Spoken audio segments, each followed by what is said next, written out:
Entonces no tenemos financiaciones suficientes para el sistema de seguridad social ni para su calidad.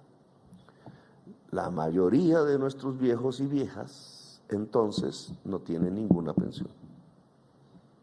Por allí hay un programa que le llega no a ese 60%, sino a la mitad del otro 40%, un 20% del total, que le llaman bono pensional. Son 80,000, o sea, dólares de hoy, dividan entre 5,000. Entonces tenemos, ¿cuánto? A ver, matemáticas. 16, más o menos, $16 al mes. Imagínense. Y eso es el otro 20% de la población adulta, que tiene un bono. Ellos hasta agradecen, porque si no, no tendrían nada. Pero es la ayuda del Estado, $16 al mes.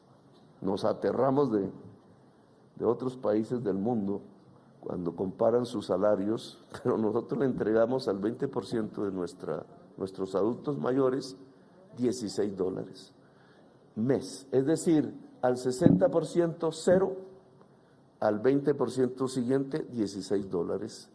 Y solo el sistema de protección, llamémoslo así, formal, se mueve en el otro 20%. ¿Y el otro 20% va a tener pensión?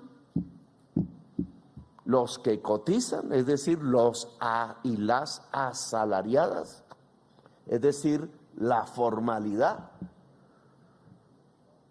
Sus empresarios cotizan, ellos cotizan a fondos privados de pensiones al estilo chileno. ¿Tendrán pensión? De ese 20%, el 80% no tendrá pensión. Cotizan para ahorrar obligatoriamente en unos fondos privados que administran los dos grandes banqueros de Colombia, pero que al final, bajo el cálculo actuarial, no suman tanto por sus bajos salarios, la mayoría de salario mínimo, que no permite el ahorro individual tener pensión. Y ese es nuestro sistema pensional. Es decir, en realidad, nada. Queremos reformarlo, pero querer reformarlo implica, y esa es la propuesta que hemos hecho, dijimos un régimen de pilares, dijimos que la cotización del trabajador y de su empresario vaya en parte a un gran fondo en primer pilar público de reparto simple que garantice pensión al menos al cotizante, es decir, estoy hablando del 20%. Y de ahí para adelante, dependiendo de los salarios altos, ¿qué porcentaje de la población colombiana tiene salarios altos? Tengan la libertad, después de cotizar en el primer pilar, en segundos pilares libres y privados. ¿Qué garantizaría eso? Garantizar al 20% de los trabajadores en la economía formal la pensión.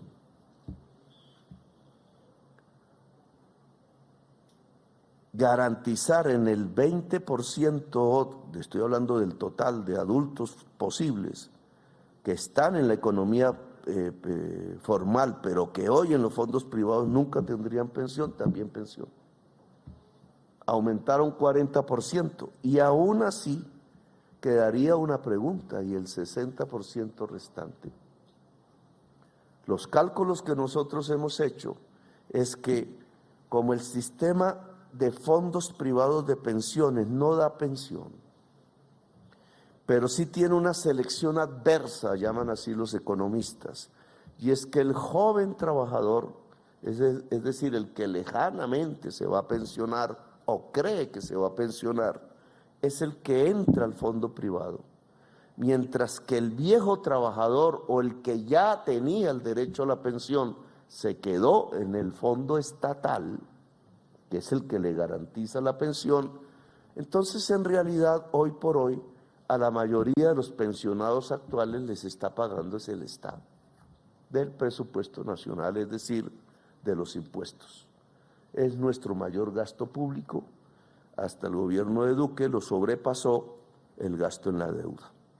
¿Nosotros en qué gastamos? En primerísimo lugar en pagar la deuda, hoy, y en segundo lugar en pagar las pensiones. Son los grandes, estamos hablando de 50 billones, ya la deuda llega a casi 70 billones de pesos anuales. En esto es que se gasta el presupuesto. De ahí para adelante viene lo demás, educación, salud, la corrupción va de ahí para adelante, armas, que es un gran gasto, la defensa, etcétera. Pero lo primero es deuda, lo segundo es pensiones. Es el Estado el que paga las pensiones. Si los cotizantes entregaran parte de la cotización al fondo público, se libera un recurso en el Estado que deja de gastarse. Y entonces podríamos gastarlo en la población vieja, que hoy no tiene ninguna pensión o recibe $16. No es mucho, porque hemos hablado de medio salario mínimo, que hoy también, pues de acuerdo a la tasa de cambio, equivale de 100 a 120 dólares mensuales. Pero eso es más de lo que da este sistema. Y cubriría el 100%.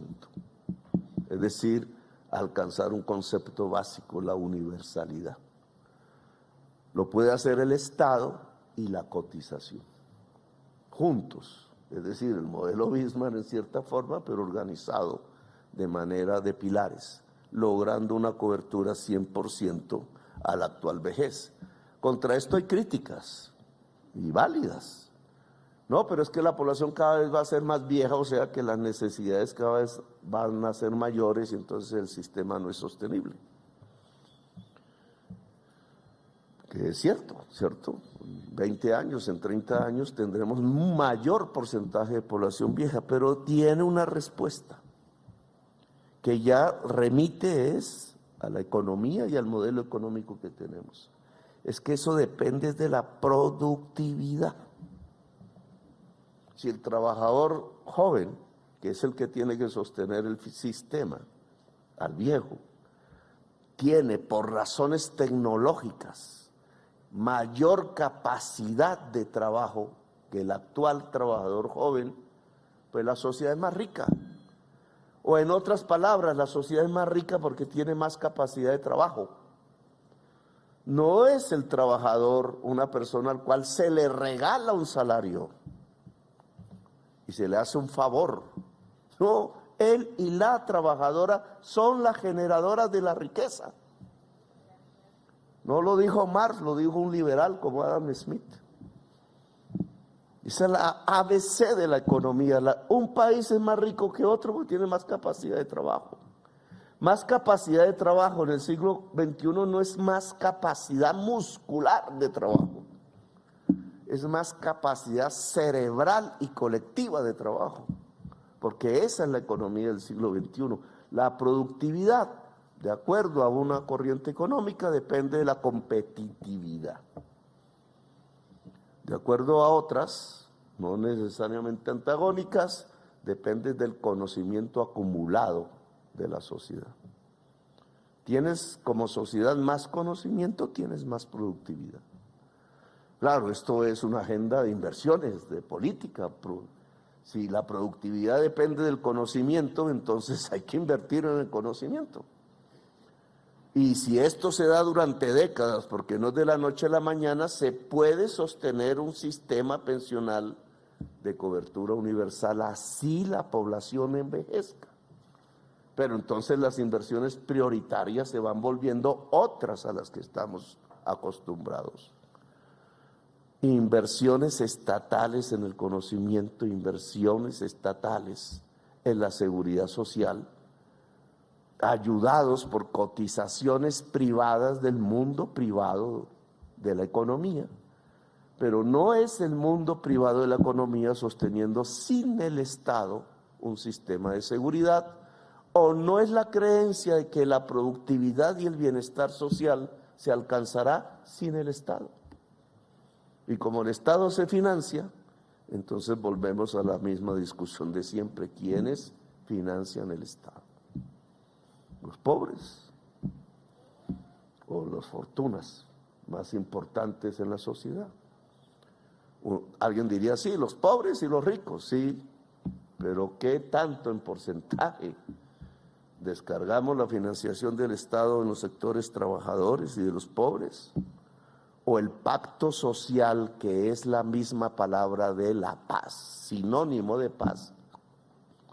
Es que los sectores más poderosos económicamente financian más que proporcionalmente el Estado, para que el Estado pueda financiar precisamente una seguridad social en términos de pensión, en términos de salud y en términos de conocimiento universal y de calidad para toda la sociedad. Estas son nuestras intenciones y la reforma que proponemos.